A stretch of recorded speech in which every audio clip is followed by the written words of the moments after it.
안녕하십니까. 9월을 시작하는 첫 주말 BTV 주간 종합 뉴스입니다. 일본 후쿠시마 오염수 방류가 시작되면서 국내 수산물 유통에 대한 여러 이슈가 나오고 있습니다. 서울시정에도 이 문제가 거론됐고 교육청은 안전한 학교급식 식재료 사용을 학부모들에게 알렸지만 시민들의 불안감은 여전합니다. 이번 주 주간 종합 뉴스는 서울시의회 임시회에서 나온 이슈로 시작합니다.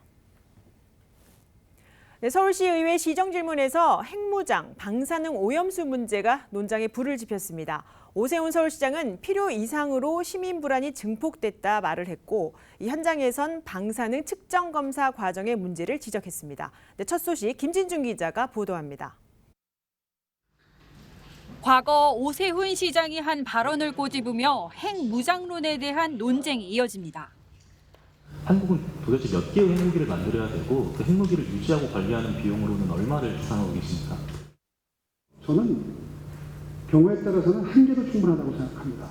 그러니까 그거를 북한이 수십개 있으니까 우리도 수십개 만들자 이런 공론화를 주장하셨기 때문에 제가 구체적인 안과 근거를 여쭙는 겁니다. 제가 드리고 싶은 말씀은 북한이 핵무기를 가지고 있다면 방어 체계를 만드는 데 들어가는 재원보다는 차라리 핵무기를 개발하는 데 들어가는 재원이 훨씬 경제적이다. 한국의 독자적인 핵무장이 필요하다는 오 시장의 주장에 대해 박강산 시의원이 입장을 물으며 나온 말입니다. 시의회에서 벌어진 핵무장 논쟁은 자연스레 방사능 오염수 처리 문제로 넘어갔습니다. 안정성이 검증되지 않은 일본의 오염수 방류를 절대 반대한다라고 말씀하셨잖아요. 네. 그로부터 8월 24일 일본 정부의 방류에 이르기까지 시장님 오염수 방류를 막기 위해서 어떠한 노력을 하셨는지. 밝히긴 좀 어려운데 도쿄에 방문을 했을 때 일본 출장도 다녀오셨죠? 네, 도쿄에 방문했을 때 필요한 일을 좀 했습니다. 오세훈 시장은 이미 정부의 입장이 정해져 있는 만큼 중요한 것은 시민 불안감을 최소화하는 것이라고 덧붙였습니다. 우리 정부의 입장은 이미 정해진 거고요. 이제 앞으로 필요 이상으로 증폭되어 있는 불안감을 어떻게 최소화해서 우리 국민들의 먹거리 안전을 보호하고 또 어민들의 생계를 보호할 것이냐. 이것이 아마 정부와 서울시 숙제가 될 것 같습니다. 이날 자리에선 서울시의 휴대용 방사능 측정기 모델이 무용지물이며 시가 추가 확보하겠다고 밝힌 고성능 방사능 검사기기 또한 검사 과정에 최대 10시간이 걸린다는 문제점이 지적됐습니다. 방금 추가로 확보하겠다고 말씀하신 고성능 방사능 검사 기기인 감마 핵종기기도 앞서 말씀드린 휴대용 측정기보다는 효과가 있습니다. 그렇지만 검사 과정에서 한 건당 시간이 3시간 걸리고요. 검사 전에 수산물의 뼈와 내장을 다 분리해야 된다고 합니다. 검사 이후에 수치 전달까지 시간이 너무 오래 걸려요. 10시간 걸린다고 합니다. 하지만 오 시장은 이에 대해 현재의 과학기술로는 이것이 최선이라며 하루 700종까지 검사를 할 수 있다고 설명했습니다. BTV 뉴스 김진중입니다. 교육 문제도 시의회에서 거론됐습니다. 서희초 교사 사망 사건으로 촉발된 9월 4일 대규모 추모 집회 논란인데요. 교육부가 중징계를 예고한 가운데 서울시의회 여야 입장은 차이를 보였습니다. 계속해서 김진중 기자입니다.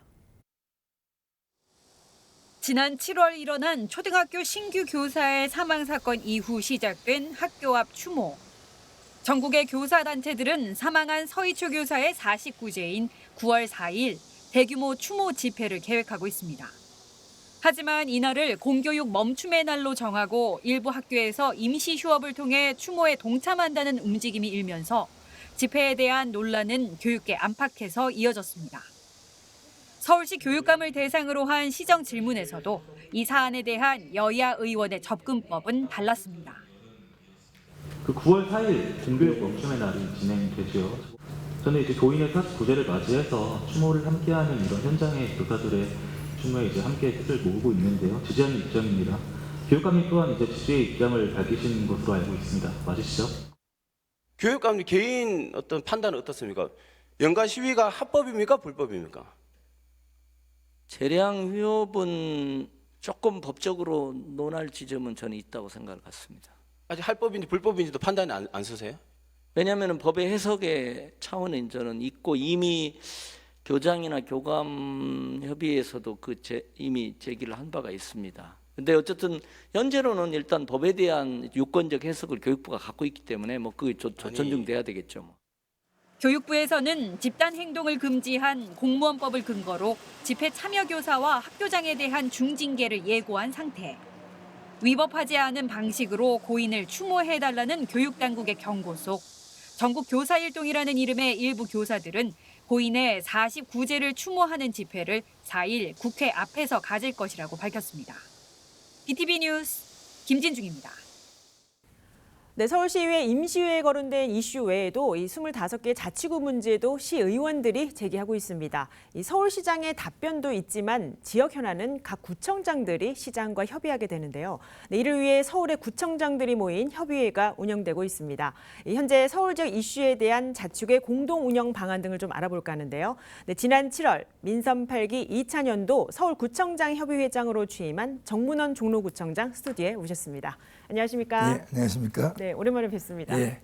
우선 오늘은 종로구청장 직위가 아니시고 예, 네, 예. 서울구청장 협의회장으로 오늘 모셨습니다. 아, 예, 알겠습니다. 벌써 민선 8기 취임하신 지 1년이 넘었습니다. 예. 네, 그 사이에 우리 구청장님들 모이셔서 예. 많은 현안을 논의하셨을 예. 것 같은데 우선 시청자분들에게 이 서울구청장 협의회가 어떤 역할을 하는지부터 설명을 좀 해주시죠. 서울의 25개 자치구의 구청장들이 한 달에 한 번씩 모여서 회의를 하는 것인데요. 이제 각 지방자치단체에 공통된 현안들이 있습니다. 네. 이 공통된 현안들에 좀 변화를 주고자 하거나 어떤 혁신을 꾀하고자 할 때 이제 특별 자치 어떤 한 개의 지자체가 먼저 시도하고 네. 그것을 뭐 따라가고 평가받을 수도 있겠지만 이제 공통된 부분에 대해서는 서로 좀 의견을 맞춰서 네. 어떤 이것을 혁신 방향으로 변화를 시켜 나가는 그런 방법, 그런 부분에 있어서 서로 의견을 모으고 네. 또 이제 서울시가 갖고 있는 권한들이 있습니다. 네. 이제 구청에서 저희가 이제 지방자치 일을 하면서 좀 이런 권한은 그 서울시에서 각 구청으로 가지고 와도 네. 이제 저희가 조화롭게 일을 하는데 크게 문제가 없겠다 하는 부분에 네. 대해서는 그 권한 이양에 대해서도 건의를 드리고 이런 역할들을 하고 있습니다. 네, 아무래도 서울시장을 중심으로 이 25개 자치구 현안 공통사항을 논의하다 보면 예. 지난 좀 민선 7기 때와는 다르게 이번에 구청장 구성원이 좀 여야가 좀 다릅니다. 예, 예. 여야 구청장들 사이는 좀 좋습니까? 어떻습니까? 괜찮습니다. 제가 이렇게 구청장을 해보니까 네. 이 구청장이라는 자리가 조금 정체성이 모호합니다. 그러니까 이게 어. 행정가라고 그냥 딱 그러기는 정치인 쪽 냄새도 좀 나고 네.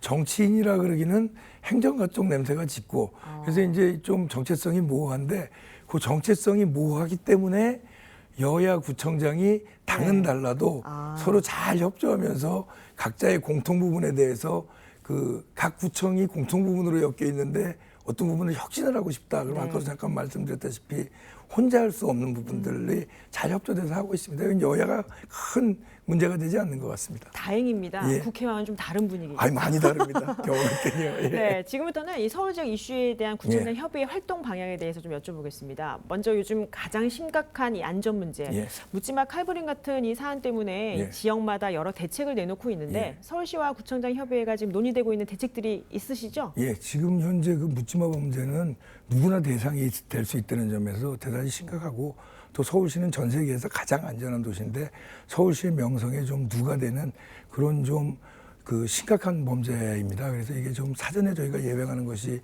가장 중요하기 때문에 일단은 진해형 CCTV를 좀 확대를 해서 네. 미리 좀 범죄의 가능성이 있는 분들을 좀 예방할 수 있는 그런 장치를 좀 만들어 놓고요. 그 다음에 이제 24시간 관제센터를 운영함으로써 이 뭐 CCTV 기타 등등의 그 뭔가 좀 이상한 조짐이 있다는 거를 네. 이제 미리 좀 보고 거기에 적절한 조치를 취하는 그런 관제센터를 운영하고 있습니다. 그리고 이제 안심기가 스카우트 같은 그런 이제 제도가 있습니다. 네. 그래서 이제 뭐 여성분들이나 범죄에 특히 노출되기 쉬한 좀 약자들이 뭐 귀가나 어디를 갈 때 경찰이나 뭐 자율반복내나 이런 분들이 좀 같이 동행을 해서 네. 안전을 보장하는 방안을 좀 적극적으로 추진을 하고 있고요.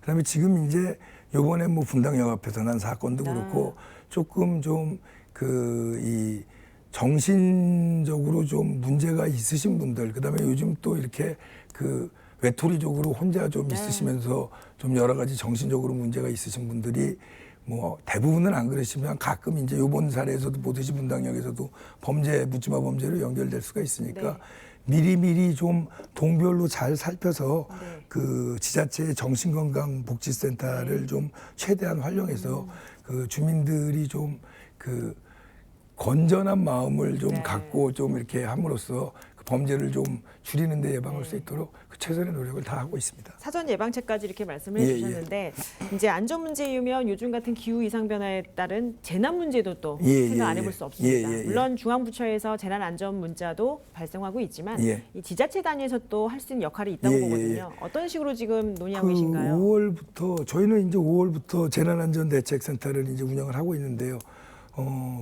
모든 지자체가 지금 재난안전대책센터를 뭐 즈음 4월, 5월 뭐 그 전에도 하신 분들이 계실 테고 다 운영을 하고 있습니다. 그래서 재난안전 그 대책본부를 이제 운영을 하고 있으면서 계속적으로 관내 무슨 뭐 우리 종로 같은 경우는 산사태도 날 수 있으니까 취약 지역 뭐 하천이 범람하는 것도 마찬가지고 또 도시의 건물들의 안전 진단을 포함해서 이 취약 지역들을 점검을 미리 하고 있고요.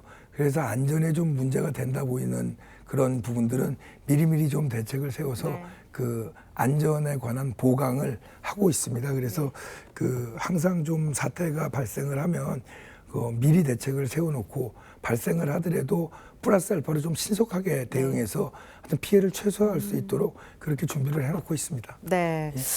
이번에는 좀 개발 얘기 좀 해보겠습니다. 예. 민선 8기 들어서 이제 예. 오세훈 서울시장을 중심으로 해서 서울의 이제 서울형 재개발 많이 좀 규제가 완화되면서 예, 예, 예. 이슈화되고 있는데 예. 뭐 신속 통합기획, 모아타운 등 많습니다. 예. 정책적인 문제 말고요. 이런 개발 때문에 오는 주민 갈등 여기서 아마 많은 민원인들을 대하셔야 될 부분인 것 같은데 예. 구청장 협의 안에서는 좀 어떻습니까? 이 갈등 해소 부분. 이건 뭐 그 지역마다 다 이제 재개발 이슈가 걸린 부분들은 기존에 있는 계신 분들 중에 이제 찬반 의견이 다 동시에 존재하는 것이 사실이고요. 이제 조금 지역에 따라서 굉장히 극렬하게 대립하시는 분들도 있고 조금 상대적으로 부드러우시는 분들도 있는데 여하튼 재개발의 문제는 어느 지역이 됐던 첫째로 그 주민들의 의사가 좀 무시되는 일이 없이 가능한 한 뭐 현실적으로 100% 소외되는 주민이 없는 건 불가능하겠지만 하여튼 가능한 한 소외되는 주민이 없이 그다음에 또 재개발이라는 것이 지역 주민한테 이익이 돌아갈 수 있는 그런 재개발을 해야 된다고 생각하고요.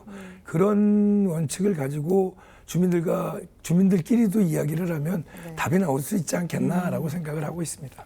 아마 이 연계성에 있어서 이제 민선 8기 들어서 이제 국민의힘 구청장이 다수로 당선된 예. 이후에 예. 주민과의 접촉 부분, 아까 예. 말씀드린 그런 민원 부분, 예. 그리고 더불어서 이제 주민자치회가 어느 지역은 유지가 되고 있고 예. 또 어느 지역은 다시 취하고 다시 바꾸겠다. 예. 그래서 형평성 논란이 있는데 여기에 대해서는 아마 국민의힘 구청장 당선 후에 예. 너무 이게 많이 바뀌고 주민 접촉이 불가한 부분이 적용된 것 같아요. 예, 예. 어떠신가요, 이 부분? 이게 저희 종로 같은 경우는 주민자치회가 지금 한 군데가 있는데 저희는 서로 이제 잘 지내고 있어서 불편한 게 없고 이제 대부분이 주민자치위원회를 구성해 있어서 그런 갈등이 별로 없었습니다. 근데 지역 따라서 이런 좀 갈등이 있어 보이는데 이건 제 개인적인 생각입니다. 기존에 지금 서울시형 주민자치회가 주민들이 하는 주민자치가 돼야 되는데 이제 좀 이 활동가들이나 시민운동가들이 동네랑 관계 없으신 분들이 주민자치회에 들어와서 활동하는 것이 조금 좀 문제가 있지 않나라는 생각이 됩니다. 그래서 이제 지금 우리 구청장 협의의 차원은 아니고요. 이제 저희가 이제 그 종로에서도 좀 주민자치회를 어떻게 하면 정말 진정한 주민자치회를 구현할 수 있는 점에서 고민이 많은데 그 여러 가지 방안을 좀 연구를 하고 있는데요. 통단위의 주민자치도 어떨까 지금 저희는 한번 구상을 하고 있습니다. 그래서 이게 통단위 주민자치회가 되면 뭐 위원회가 아니라 그건 회가 되겠죠. 통단위로 가면. 그럼 통의 회장을 뽑고 거기 이제 사무국장 같은 경우에는 지금 통장들이 이제 뭐 받는 수당이나 혜택을 좀 받고 이러면서 단위가 좁아지니까 여긴 주민총회가 가능하거든요. 그래서 그런 식으로 좀 그 주민자치 그 통을 중심으로 주민자치를 하는 것은 어떨까서부터 여러 가지 방법을 지금 좀 연구를 하고 있다는 말씀을 드리겠습니다. 네. 이제 본격적으로 2000년도 협의회장으로서 활동을 이제 시작하시잖아요, 1년간. 네, 지금까지 뭐 여러 가지 활동 계획들에 대한 얘기를 좀 활동 중인 얘기를 들었고 마지막으로 이제 앞으로 짧게 예. 앞으로 어떤 역할을 하시겠다 계획 한번 말씀해 주시죠. 일단은 구청정협의회 회장은 시랑 지방자치단체와의 그 어떤 협조와 그 협조를 원활하게 만들고 갈등이 있을 부분은 좀 풀어내는 역할을 해야 되는 것 같습니다. 그래서 하여튼 구청장들의 의견을 잘 모아서 각 공통된 부분에서 혁신할 수 있는 부분은 뜻을 모아 혁신을 하고 좀 서울시에서 받아와야 구청에서 좀 적극적으로 행정할 수 있는 권한은 좀 받아오는데 최선의 노력을 다하겠다는 말씀을 드리겠습니다. 네, 주민이 뽑은 구청장들이 모인 활동입니다. 앞으로 1년간 협의를 통해서 주민과 소통될 수 있는 역할 해주셨으면 좋겠습니다. 오늘 말씀 감사합니다. 예, 고맙습니다.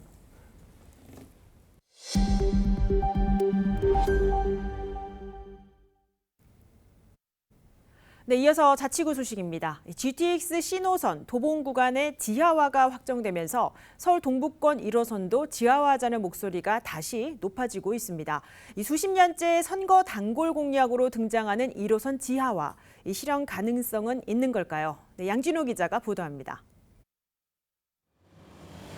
1호선 지하화는 선거 때마다 빠지지 않는 공약으로 등장했습니다. 하지만 수십 년 세월 동안 일궈낸 성과는 사실상 2040 서울도시 기본계획에 지하화가 포함된 게 전부입니다. 전문가들의 말씀을 좀 듣고 대략 어떤 식의 가능성이 있는가에 대한 것들이 마련된다면 기존의 국회에 발의된 법안을 추진하든지 또는 이 법안을 보완한 새로운 법안을 발의하든지 해서 민주당 서울시장 차원에서 좀 적극적으로 고민을 해보려고 합니다. 그럼에도 서울 동부권에선 GTX 신호선 도봉 구간 지하화 확정을 물꼬로 1호선 지하화를 재차 논의 테이블에 올렸습니다. 주거와 교통, 환경 등 낙후된 도시 인프라 확장을 위해선 지역을 동서로 나눠버린 철도가 지하로 들어가는 게 필수라고 판단한 겁니다. 도봉 구간 철도 부지가 도봉 구간만 놓고 보면은 약 20만 6천 평방미터인데요. 이걸 달리 생각하면 지금 발제에서도 논의됐던 것처럼 지역균형 발전 및 녹지 생태도심 조성, 또 도시 경쟁력을 견인할 수 있는 가용 공간으로서의 잠재력이 있습니다. 즉 기회의 땅입니다. 가장 큰 해결 과제는 역시 천문학적 규모의 예산입니다. 서울 전 구간 추정 사업비는 약 45조 원. 동부권의 경원선만 따져도 6조 원이 넘어가는데 민간 투자를 끌어올 수 있는 사업성을 확보하는 게 최우선 과제입니다. 이 사업이 민간에서 제한이 들어오도록 만들어줘야 돼요.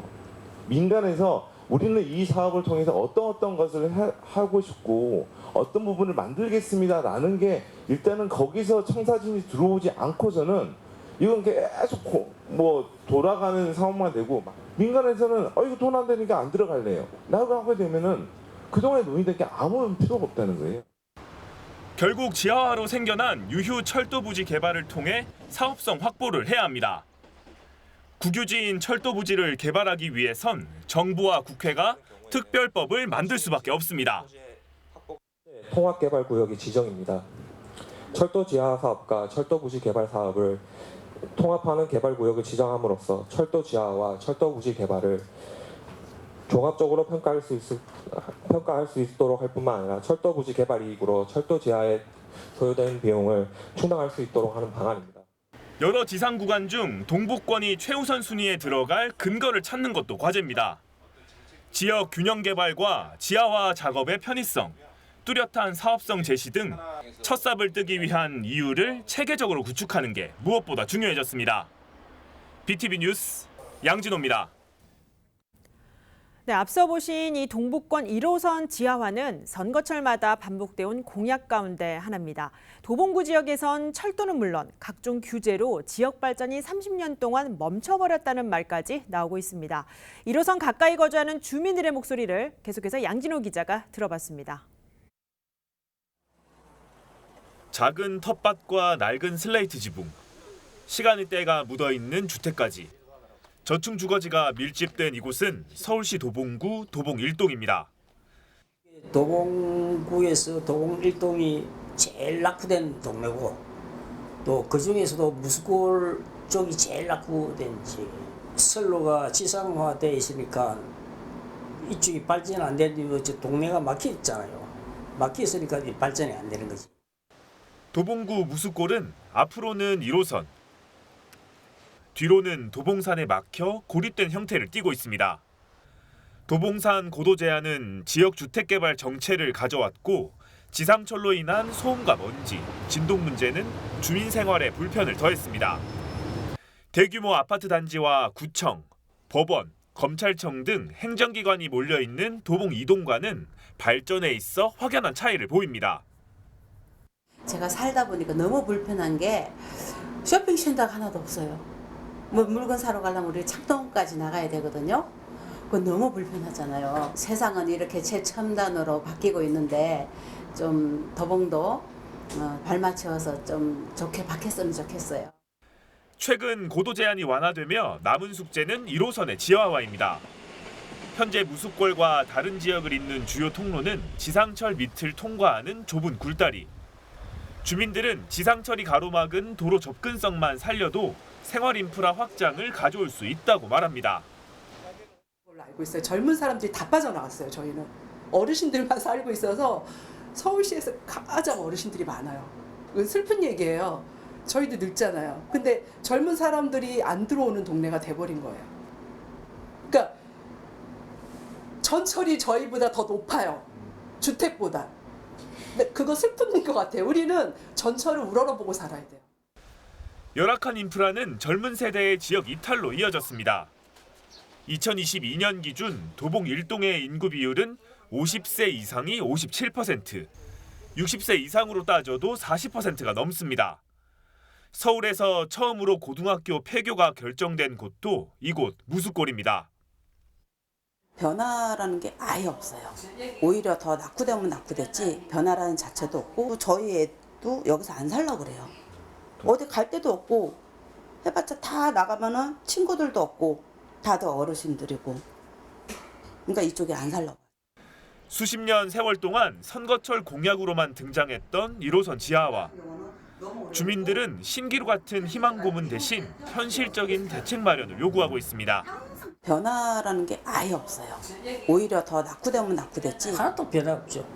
변화라는 게 없죠. 항상 그렇게 공약을 내셔오면서 안 한다면은 거짓말쟁이잖아요. 그때 선거 때 말만 했지 지켜주신 분 아무도 없어요. BTV 뉴스 양진호입니다.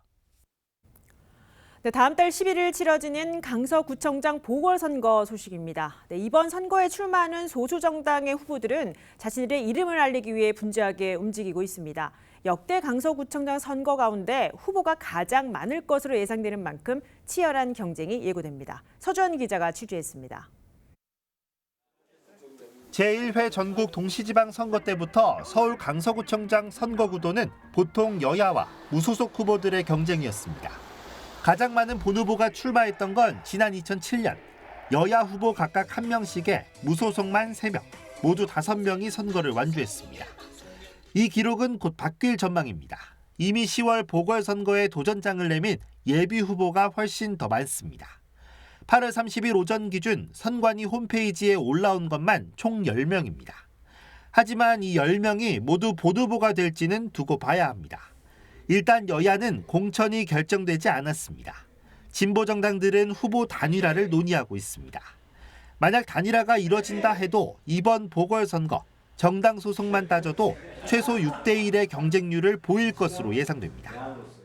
총선을 얼마 앞두고 치러진 선거라서 규모가 큰 선거는 아닙니다만 기초단체장 선거긴 한데 아마 이제 이게 현재 민심의 어떤 가늠자 같은 역할 같은 것들 때문에 그러는 것 같아요. 그 중도층 내지는 부동층이 확대되는 그런 경향성을 보이고 있습니다. 그러다 보니까 이제 소수 정당도 잘하면 우리가 좀 기회를 얻을 수도 있다 이런 생각을. 강서구청장 보궐선거 본후보 등록은 오는 9월 21일과 22일 이틀간 진행됩니다. 등록된 후보들은 중앙선거관리위원회 선거통계 시스템 홈페이지를 통해 확인하거나 9월 28일부터 선거 벽보로 만나볼 수 있습니다. BTV 뉴스 서주원입니다. 네, 코로나19 이후 서울 명동은 관광객의 발길이 뚝 끊기면서 곳곳에서 폐업을 하고 또 남아있는 상인들은 버티기 위해 장사를 이어가고 있습니다. 올해 들어 유입 인구가 늘면서 숨통을 튀고 있는 가운데 중국이 단체 여행을 허가하면서 다시 한번 비상하기 위한 움직임이 일고 있습니다. 이재원 기자가 취재했습니다. 올해로 한자리에서 13년째 고깃집을 운영하고 있는 김봉환 씨. 코로나 대유행 후 지난 3년을 생각하면 암울하기만 합니다. 매출의 95%가 빠지면서 인건비, 재료비 건지기도 힘들었습니다. 임대료는 잠깐 내려가는 듯 했지만 빚이 빚을 만들면서 3년간 진 빚이 4억 원에 달합니다. 코로나 때 진짜 그 다른 마음을 한 2번 먹으려고 그랬죠. 그러니까 벼랑 끝에서 천길 낭떠러지에 동아줄을 메고 그런 상황에서 똑같았어요. 아주 그야말로 참 그 죽음이었죠. 빚은 계속 늘어나가요. 매월. 그 압박감은 경험해보셨는지 모르지만 그 경험한 경험 너무너무 진짜 이게 지옥이구나 하는 생각이 들어가는 거예요. 실제 서울을 찾은 외국인 관광객은 코로나 직전 월 145만 9천 명이었던 것이 6만 2천 명대로 뚝 떨어졌습니다. 명동상가 공실률도 코로나 전에는 15%였던 것이 지난 3년간 50%대를 유지했습니다. 명동에 있는 건물은 800여 동으로 점포는 3천여 곳에 달합니다. 한때 1,500여 곳이 문을 닫은 겁니다. 평균 한 50%까지 내려갔었습니다. 이면도로는 거의 뭐 한 70%까지 갔었고 평균 한 40%에서 50% 정도 그 정도의 공실률을 나타냈습니다. 거의 뭐 그 임대료에 감당이 안 되니까 다 보따리 싸고 나갔고 그 중에 한 40~50%는 나갔다고 봐야죠. 코로나 상황이 풀리면서 올해 초부터 명동에서는 외국인 관광객은 물론 유동 인구가 늘기 시작했습니다. 이에 발맞춰 장사를 새로 시작하는 상인들도 생겨났습니다. 지난해 말 가게를 열어 최근 식당 메뉴를 바꾼 최진성 씨도 명동 상권이 되살아날 것을 기대합니다. 특히 중국인 단체 관광객에 대한 기대는 그 어느 때보다 높습니다. 아르바이트생도 평소 2~3명에서 4~5명으로 보강하고 중국어 능통자 위주로 뽑고 있습니다. 여기가 옛날에 코로나 이전에는 매출이 한 1,000만 원 이상 일매출, 1,000만 원 이상 하던 장소였기 때문에 장소적으로 봤을 때는 괜찮다라는 거고, 두 번째는 일단 중국인들하고 어떤 관광객들이 계속 오다 보면 분명히 찾을 것이다라는 어떤 그런 기대감. 상인들의 기대만큼 지자체도 명동 상권 활성화에 두 팔을 걷어붙였습니다. 장기적으로는 명동을 가격 표시 의무 지역으로 지정한다는 방침입니다. 소비자에게 정확한 가격 정보를 제공해 최근 빚고 있는 바가지 요금 논란을 해소한다는 취지입니다. 도시되고 세계적인 명소가 될 수가 있는데 거기 걸맞게 우리 명동 상권이 변화해야 된다. 그러기 위해서는 신뢰가 쌓여야 되고 외국인들이 거기 가서 바가지 쓰는 게 아니라 거기 가면 정말 즐겁고 우리한테 내가 원하는 물건을 살 수 있고 추억을 만들 수 있고 하는 곳으로 인식을 만들어야 됩니다. 이와 함께 중구는 노점 단속을 강화합니다. 실명제를 지키고 있는지와 노점 매대 디자인 개선도 검토 중입니다. 명동거리 환경 개선을 위해 환경 미화 인력을 대폭 늘리는 등 청소 종합 계획을 수립 중입니다. 찾아오는 명동거리를 만들기 위한 다양한 행사도 준비합니다. 10월 명동 맥주 축제를 시작으로 명동 비축제와 상시적으로 이루어지는 버스킹 공연이 관광객을 기다립니다. BTV 뉴스 이재원입니다. 네, 기초생활수급자의 경우 일정 직업을 갖고 직장 생활을 하는 것은 물론 창업하는 것조차 어려운 게 현실입니다. 성동구에서는 지역 자활센터와 함께 생활이 어려운 사람들이 모여 만든 협동조합으로 편의점을 창업해 눈길을 끌고 있습니다. 계속해서 이재원 기자입니다. 이른 시각 편의점은 분주합니다. 물품 입고가 이루어지는 동안 정상 제품인지 직원들은 검수하기에 바쁩니다. 이내 손님 맞이를 위해 제품 진열에 정성을 다합니다. 이제는 일상이 된 편의점 생활이지만 대표인 황임섭 씨에게는 8년 만에 가진 내 가게입니다. 황 씨는 30년 가까이 장사를 이어갔지만 번번이 실패했고 돈벌이를 위해 지방에 내려갔지만 결국 무릎마저 다쳤습니다. 절망 속에 삶에 지쳐갈 때 지역사회가 손을 내밀었습니다. 함께할 저소득층 4명을 구성해 협동조합을 만들어 편의점 창업에 도전합니다. 여러 사람의 공동 운명체를 가지고 움직이는 거라 네, 그런 마음은 좀 덜해요. 어떻게든지 이분들하고 잘해서 같이 끌고 나가자 하는 생각이 굉장히 강하죠. 성동구가 지역 자활센터, 편의점 프랜차이즈 기업과 손잡고 저소득층의 자활을 위한 편의점 창업을 지원합니다. 이분들이 창업하시기에는 솔직히 뭐 자본이라던가 이런 부분이 처음엔 없기 때문에 창업 자금이라던가 이런 기본 밑바탕의 자원들을 좀 지원을 하고 대기업과 지역 자활센터가 창업 비용을 빌려주면 편의점 수익으로 갚아나가는 방식입니다.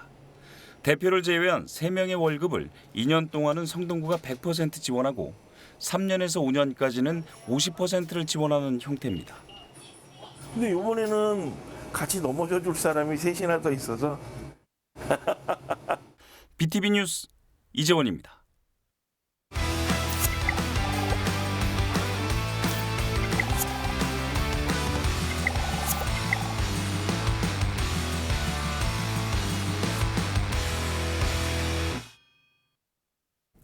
네, 지역의 다양한 정보와 소소한 이야기를 주민이 직접 전하는 주민통신원 순서입니다. 이 시장 경제를 기반으로 사회적 가치를 우선하는 경제 활동을 사회적 경제라고 합니다. 쉽게 말해 사람 중심의 경제인데요. 자치구마다 주민들의 경제 활동을 지원하기 위한 여러 교육이 진행되고 있습니다. 조금 어렵고 생소할 수 있지만 가장 가까운 곳에서 경제 관련 교육과 또 창업 정보 등을 배우고 또 실제 지역에서 경제 활동을 할 수 있는 건데요. 여러 지역 가운데 동대문구의 사회적 경제 지원 내용을 사례로 소개할까 합니다. 네, 저희 주민통신원이 직접 취재를 하셨습니다. 동대문구를 담당하는 심소영 통신원을 화상으로 연결해서 취재 내용 들어보겠습니다. 네, 심소영 통신원 나와 계십니까? 안녕하세요. 함께 살아가는 동네 소식을 전하는 동대문구 주민통신원 심소영입니다. 반갑습니다. 네, 반갑습니다. 지역 주민들의 사회적 경제 활동을 지원하는 동대문구 사회적 경제지원센터를 다녀오셨다고 들었습니다. 우선 어떤 교육이 진행되고 있는지부터 소개를 좀 해주시죠. 네, 동대문구에는 사회적 경제 기업이 160여 개나 있습니다. 이러한 지역의 사회적 경제를 지원하는 동대문구 사회적 경제 지원센터를 다녀왔는데요. 주요 사업으로는 주민 일자리 창출 사업과 지역 공동체 시장 활성화 사업을 집중적으로 추진하고 있습니다. 대표적으로는 소상공인 경영 마케팅 교육을 진행하고 있고요. 지역 주민의 온라인 경영 활동을 지원하는 메타버스 교육을 하고 있습니다. 그리고 소상공인들의 사회적 경제 기업 창업을 지원하는 학습 모임인 동대문구 주민들의 창조적인 사회적 경제 학습회, 줄여서 동창회가 진행되고 있습니다. 또한 지역 주민들에게 주거생활 기술 교육을 통해 지역 일자리 창출을 도모하는 주민기술학교가 운영되고 있다고 합니다. 이러한 주민기술학교는 주거 환경이 열악한 저소득층 취약계층을 대상으로 간단하게 집수리를 지원하고 있어서 주거 환경 개선 사업까지 이루어지고 있었습니다. 네, 이 소상공인이 참여하는 사회적 경제기업 창업교육 등 지역 주민이 참여하는 교육인데 구체적으로 어떤 내용인지 좀 궁금합니다. 동대문구 소상공인들이 참여하는 동창회라는 학습 모임인데요. 사회적 경제 기업 창업을 위한 학습 모임입니다. 현재는 동대문구 관내 소상공인들이 모여서 협동조합에 대한 필요성을 공감하고 협동조합 실무에 관한 학습 모임과 교육을 진행하고 있습니다. 매주 목요일 아침 일찍 모여서 협동조합 설립과 운영에 대한 특징을 배우고 익히는 자리를 정기적으로 마련하고 있다고 합니다. 참가자 한 분께 참가 이유를 여쭤보았습니다.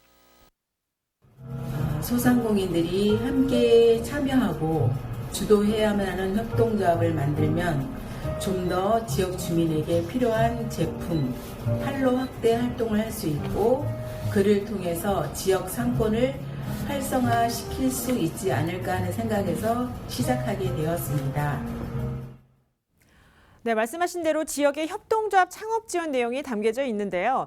이어서 이 주민기술학교와 또 주거 지원 서비스를 말씀해 주셨는데 이 활동은 어떻게 이루어지고 있습니까? 네, 주민기술학교는 동대문구 주민이 제2의 인생을 시작할 수 있는 기술을 습득하는 과정으로 취업과 취업과 일자리 창출을 목적으로 진행하고 있습니다. 클리닝 서비스 강좌는 정리, 정돈, 수납 자격증을 딸 수 있고요. 주거 지원 서비스는 도배사 자격증을 취득하여 현장 활동에 배치되고 취업과 창업의 기회를 제공하고 있습니다. 현재까지 주민기술학교 수료생 65명 중 취업한 지역 주민이 32명이나 됩니다. 현재는 4기 참여자를 모집 중이라고 합니다. 네, 이 주민기술학교에 이어서 지역 주민을 위한 주거복지 환경 개선 사업의 활동 계획도 궁금합니다. 네, 주민기술학교 수료생은 지역 시민단체인 열린사회 동대문 시민의 해 뜨는 집과 연계하여 취약계층을 대상으로 주거환경 개선 사업을 매월 진행하고 있습니다. 청소와 도배, 장판 작업과 전등, 세면기, 양변기, 전기 콘센트 등 고장이 나거나 파손된 필수 생활 설비를 교체하는 봉사활동으로 이어지고 있습니다. 지역사회에 고립된 주거복지 사각지대에 있는 주민들께 말동무도 해드리고 지역사회 주거환경 개선을 하는 주민기술학교가 될 것이라고 합니다. 또 이외에도 동대문구 사회적 경제 플리마켓 이따마켓을 매년 운영하고 있는데요. 다가오는 10월 14일 토요일 배봉산 근린공원에서 올해 2번째 이따마켓이 열린다고 하니 사회적 경제 조직의 다양한 제품과 서비스를 경험해 보시길 추천해 드립니다. 네, 여기까지 듣겠습니다. 지역 주민과 만날 수 있는 이따마켓에 더해서 이 복지 사각지대 주민들에게 선한 영향력을 미치고 있는 동대문구 사회적 경제 현장 소식을 알아봤습니다. 네, 직접 취재하느라 고생 많으셨습니다. 감사합니다.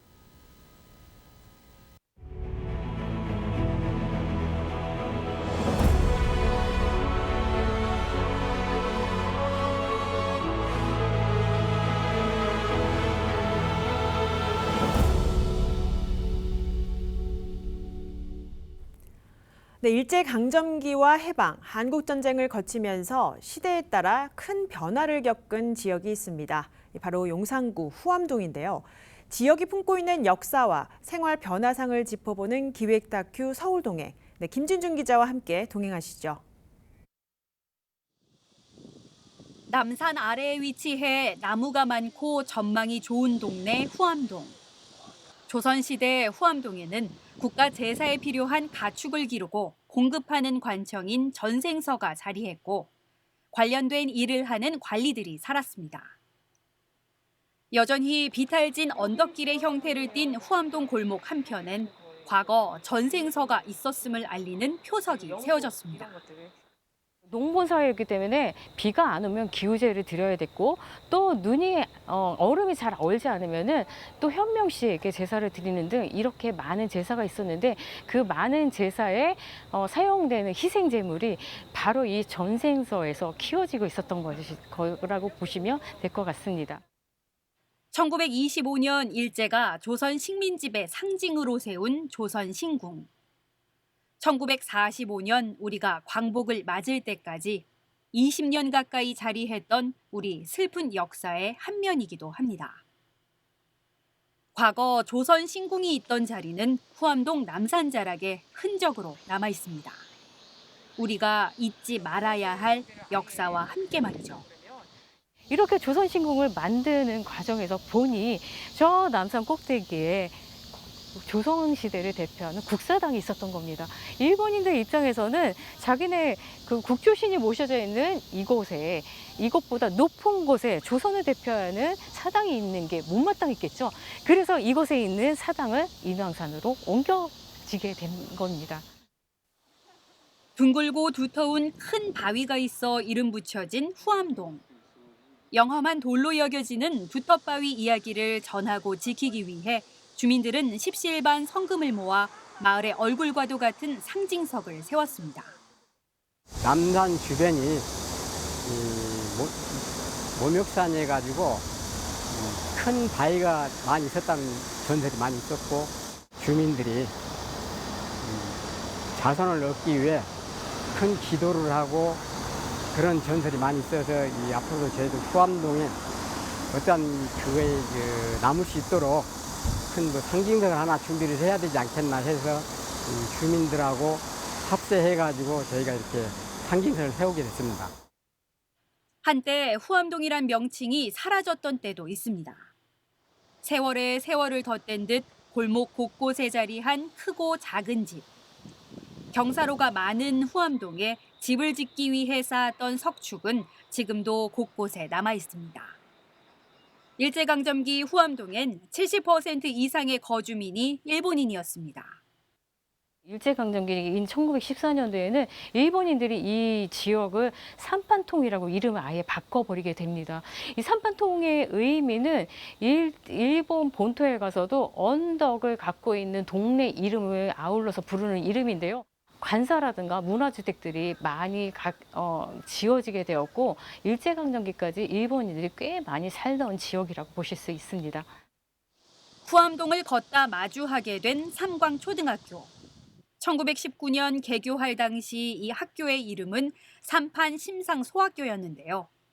이후 1945년 광복 이후에야 삼광국민학교라는 이름으로 재개교했고 일대 역시 후암동이라는 이름을 다시 찾게 됩니다.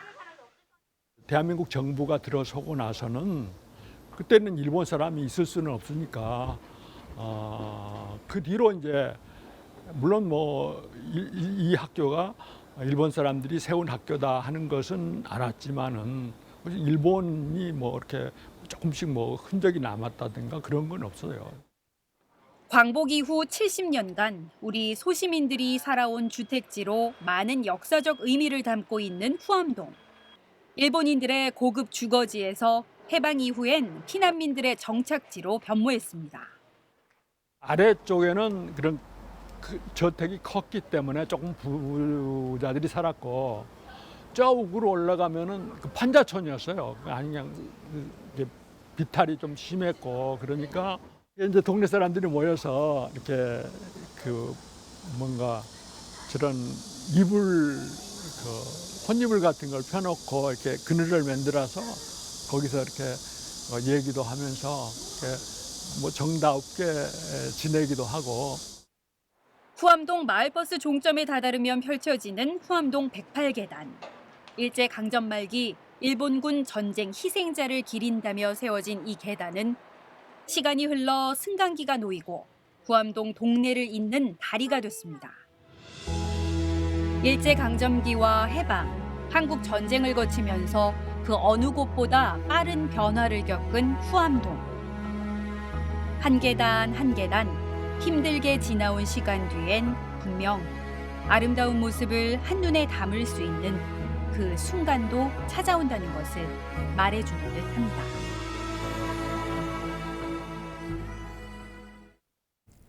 네, 무더위를 끝내고 서늘한 공기가 반가운 9월입니다. 네, 다가오는 4일, 서울은 물론 전국의 교사 등이 모이는 추모 집회가 예고돼 있고 또 자치구마다 이 지역민과 함께하는 축제 준비도 본격적으로 시작됩니다. 여러 사람들이 모이는 집단 활동인 만큼 안전이 가장 중요합니다. 네, 저희는 지역을 잇는 뉴스를 전해드리기 위해 9월도 열심히 달리겠습니다. 네, 건강한 주말 보내시기 바랍니다. 시청해주신 여러분 고맙습니다.